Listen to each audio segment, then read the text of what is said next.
Pregnant ladies ने direct कुर्बानी देखने से अवॉइड करना है। ख़वातीन का ब्लड प्रेशर हाई हो जाता है, कुछ को नौजिया बहुत ज्यादा होता है।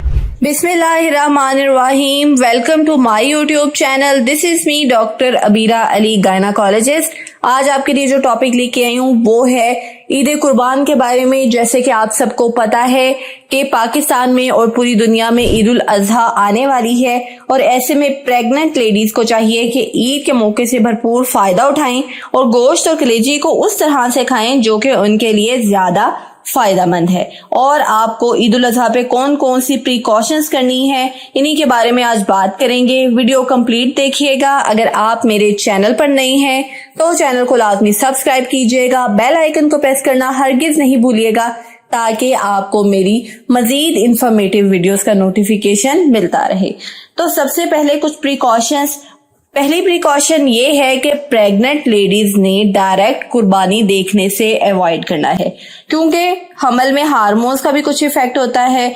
तो कुर्बानी देखने से कुछ ख़वातीन का ब्लड प्रेशर हाई हो जाता है, कुछ को नौजिया बहुत ज्यादा होता है और कुछ के ज़हन पर भी असर पड़ जाता है जिन्होंने पहले कुर्बानी नहीं देखी होती। लेकिन अगर आप हर साल कुर्बानी देखती हैं, यूज्ड टू हैं कुर्बानी देखने की, तो फिर इतना मसला नहीं। लेकिन आइडियली आपको चाहिए कि आप कुर्बानी को देखने से प्रेगनेंसी में अवॉइड करें, क्योंकि जब प्रेग्नेंट लेडी खून को देखती है तो इससे मेंटल हेल्थ भी डिस्टर्ब होती है और उनकी जो डाइट है वो भी इससे कम हो जाती है, उनको नौजिया स्टार्ट हो जाता है। और दूसरा ये होता है कि कुर्बानी के वक्त जो स्मेली कंटेंट होता है, आलाइशियां होती हैं, ओजरी होती है या जमा हुआ खून होता है, तो उसकी स्मेल से नौजिया और वॉमिटिंग हो सकती है, डिहाइड्रेशन हो सकती है, आपको वीकनेस हो सकती है।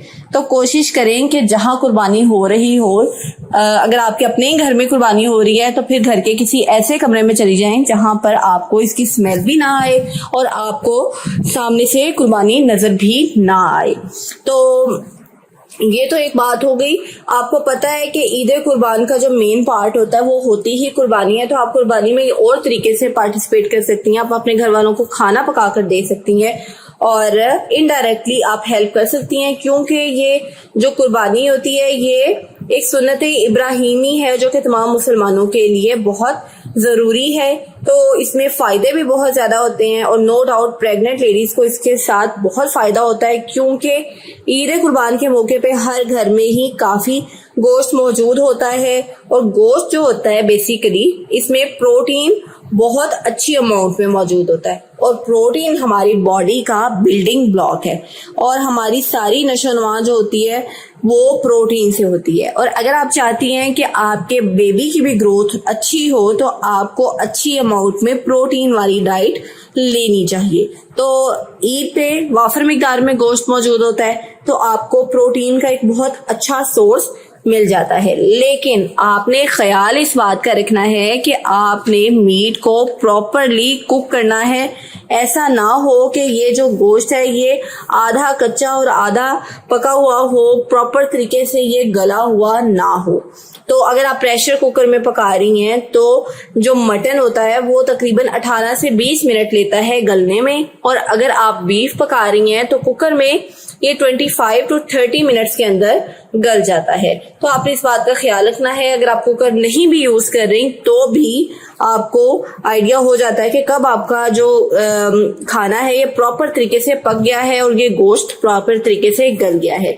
और गोश्त का प्रॉपर तरीके से गलना और पकना बहुत ज्यादा जरूरी है, क्योंकि अगर रॉ अंडर कुक मीट होगा तो इससे साल्मोनेला टाइफाइड या फिर टॉक्सोप्लाज्मोसिस जैसी बीमारियां हो सकती हैं, टाइफाइड हो सकता है। और इसके अलावा ये जो टॉक्सोप्लाज्मोसिस होती है ना, ये ऐसी डिजीज होती है इसमें आपको लॉन्ग टर्म तक फीवर होता है। आपको अपनी बॉडी के मुख्तलिफ पार्ट्स पे जैसे कि गर्दन पे, बगलों के पास गिल्टियां सी बनने लगती हैं और जो प्रेग्नेंट लेडीज होती हैं उनसे ये इन्फेक्शन उनके बेबी में भी ट्रांसफर हो जाती है, तो उनके बेबी की डेथ का भी खतरा होता है। तो कोशिश करनी है आपने कि आपने अपना जो खाना है वो प्रॉपर तरीके से कुक करना है। गोश्त बिल्कुल भी आपने अंडर कुक्ड नहीं खाना। तो गोश्त को आपने तकरीबन 63 डिग्री सेंटीग्रेड तक पकाना है।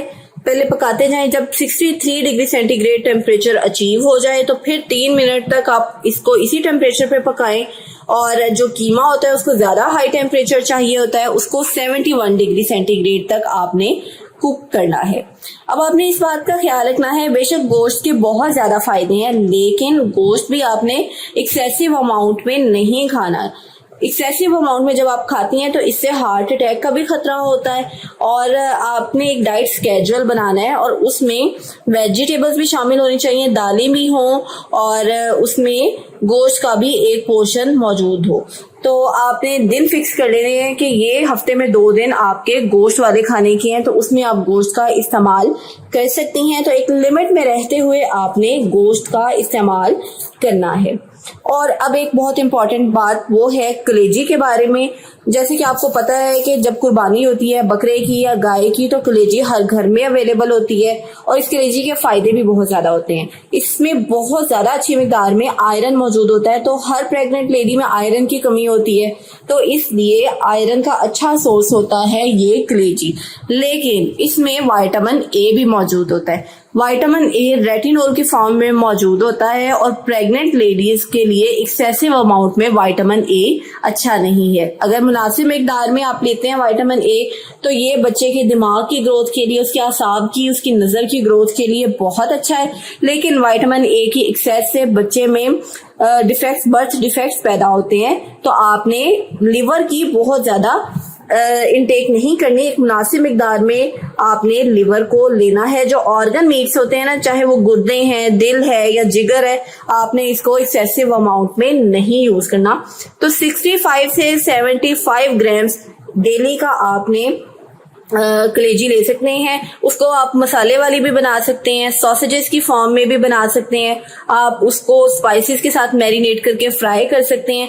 अगर फ्रीज करना है तो इसको छोटे छोटे पीसेस करके नमक, काली मिर्च और अजवाइन लगा के फ्रीज कर लें और आप हफ्ते में 2 बार इसको इस्तेमाल कर सकते हैं। अगर खून की कमी है तो बहुत अच्छी चीज है आपके लिए, लेकिन इसमें बैड कोलेस्ट्रॉल भी होता है, वेट गेन होता है इसके साथ, तो डिलीवरी के बाद आपको इस वेट को मैनेज करना पड़ता है। तो आपने एक और चीज का बहुत ख्याल रखना है कि गोश्त की सफाई बहुत अच्छी होनी चाहिए। गोश्त में से स्मेल नहीं आनी चाहिए। स्मेल आ रही है तो आपने इसको बॉइल्ड वाटर में 1 मिनट के लिए उबालना है। इसके ऊपर झाग आ जाएगी, उसको झाग को फेंकना है, स्मेल भी निकल जाएगी और गोश्त भी साफ हो जाएगा। और अगर कलेजी में से स्मेल आती है तो आप इसे नमक लगा के पहले रखें और पकाते हुए आपने मेथी का इस्तेमाल करना है ताकि आपसे ये आसानी से खाई जाए। तो ईद पे आपने खुद की हाइजीन का भी ख्याल रखना है और अपनी जो सर्फेसिस होती हैं, किचन सर्फेसिस या किचन काउंटर, उसकी सफाई का भी ख्याल रखना है। जो बर्तन जिनमें कच्चा गोश्त रखा होता है उनको प्रॉपर तरीके से आपने साफ करना है और अपने हैंड्स भी आपने रॉ अंडर कुक मीट को जब आपने हैंडल करना है उसके बाद अच्छे तरीके से सोप से और वाटर से अपने हैंड्स को वॉश करना है ताकि आपके हाथों पे कोई भी जर्म्स ना लगे हों। और जहां जानवर बांधे होते हैं अपनी कुर्बानी से पहले, उस जगह पर जाने से प्रेग्नेंट लेडीज अवॉइड करें ताकि जानवरों से डायरेक्ट एक्सपोजर ना हो। उनकी जो सफाई करनी होती है वो किसी और की जिम्मेदारी लगाएं ताकि आपको जो उनका फजलात होते हैं उनके साथ भी प्रेग्नेंट लेडीज का एक्सपोजर नहीं होना चाहिए।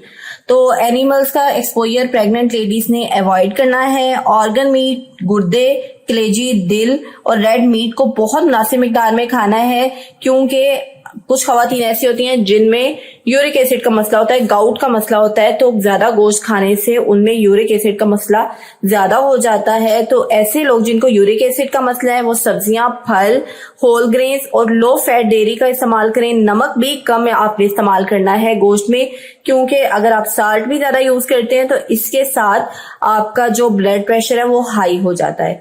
तो आपने मीट का पोर्शन नॉर्मल अमाउंट में लेना है, यानी कि 85 से 113 ग्राम या 3 से 4 औंस तक का पोर्शन आपका एक मील के अंदर मीट का होना चाहिए। इससे ज्यादा आपका नहीं होना चाहिए। जो मीट है उसको अपने हेल्दी तरीके से कुक करना है। उसको ग्रिल करें, बेक करें, स्टीम करें, फ्राई करने की बजाय आपने इसको इस तरह से पकाना है ताकि हेल्दी तरीके से आपको मीट के फायदे मिलें। आई होप आपको मेरी आज की वीडियो पसंद आई होगी। आपको काफी अच्छे टिप्स मिले होंगे अपनी ईद उल अजहा को बेहतर बनाने के लिए। मेरी तरफ से आप सब बहनों को ईद मुबारक। अपनी ईद को बहुत अच्छे तरीके से गुजारें, अपने घर वालों का ख्याल रखें और ईद की जो खुशियां हैं उन्हें एंजॉय करें। अगर आपके माइंड में कोई क्वेश्चन होता है मुझसे लाजमी कमेंट बॉक्स में पूछिएगा। ईद उल अजहा एडवांस मुबारक। Take care. अल्लाह हाफिज।